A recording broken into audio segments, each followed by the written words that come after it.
Hi నమస్తే friends, నేను మీ reporter Rakesh Talluri.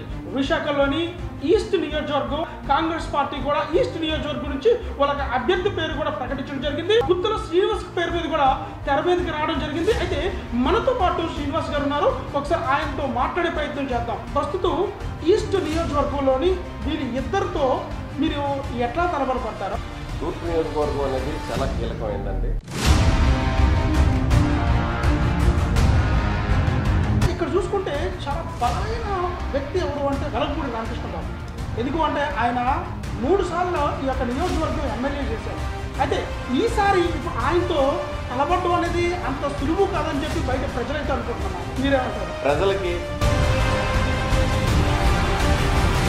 మీకంటూ ఉంటే తూర్పు నియోజకవర్గంలో ఒక గుర్తింపు ప్రజల్లో ఉంటుంది సార్.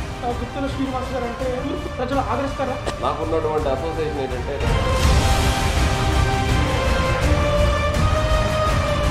ఆంధ్ర రాష్ట్రంలోని ఎప్పుడైతే వైఎస్ రాజశేఖర రెడ్డి మరణం తర్వాత కాంగ్రెస్ అనేది భూస్థాపం కూడా అయిపోయింది. అలాంటి కాంగ్రెస్ని విశాఖ ప్రజలు ఆదరిస్తారా? ఎందుకు ఆదరిస్తారు లేదంటే